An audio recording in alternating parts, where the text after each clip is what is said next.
A woman carries a baby as she casts her vote in Dublin. Niall Carson, AP, Dublin. The Irish went to the polls Friday to vote in a wrenching, historic referendum over abortion rights that both sides said would show what kind of country Ireland is. Voters were asked if they wanted to repeal the Eighth Amendment to their constitution. The amendment, passed in 1983, enshrined an equal right to life for mothers and the unborn, and outlawed almost all abortions, even in cases of rape, incest, fatal fetal abnormality or risk to maternal health. Polls closed at 10 p.m.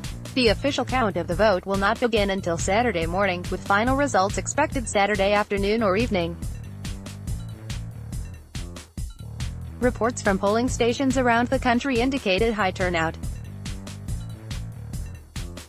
About 3.3 million Irish have registered to vote, and many appeared to be returning from abroad to cast ballots. On social media, the hashtag at Dublin Airport, waves of women arrived, many of them wearing "repeal" t-shirts and with "yes" stickers on their luggage. Irish Prime Minister Leo Varadkar, who supports repeal, told reporters Friday that the high turnout was probably good for his side. "Not taking anything for granted, of course, but quietly confident," Varadkar said. An Aer Lingus flight attendant pulls her luggage past a "yes" campaign mural. Clodagh Kilcoyne, Reuters. Opinion surveys in the run-up to the referendum have showed the "yes" vote to repeal the amendment ahead, while revealing that as many as 1 in 5 people were undecided just days ago. Ireland, for centuries guided and dominated by the Catholic Church, has one of the strictest abortion bans in the developed world. Seeking or providing an abortion is punishable by up to 14 years in prison. Since 2013, there has been an exception for when a mother's life is at risk. If the repeal vote wins, Ireland's political leadership has promised that Parliament will quickly pass a new law guaranteeing unrestricted abortion up to 12 weeks, and beyond that in cases of fatal fetal abnormalities or serious risks to a mother's health. That would bring Ireland's access to abortion more in line with the other 27 members of the European Union. Although Ireland bans the procedure, it does not restrict travel to procure an abortion. Since 1980, more than 170,000 women have travelled by ferry or airplane to Scotland, England or Wales to get an abortion there.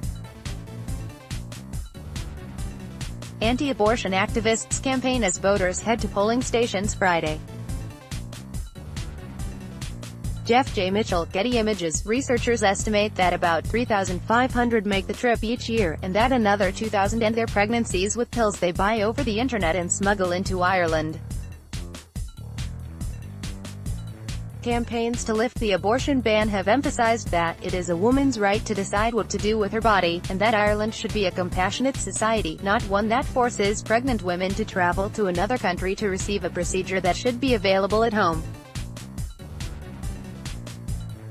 Kevin Keane, 23, is the president of the Students' Union at Trinity College Dublin.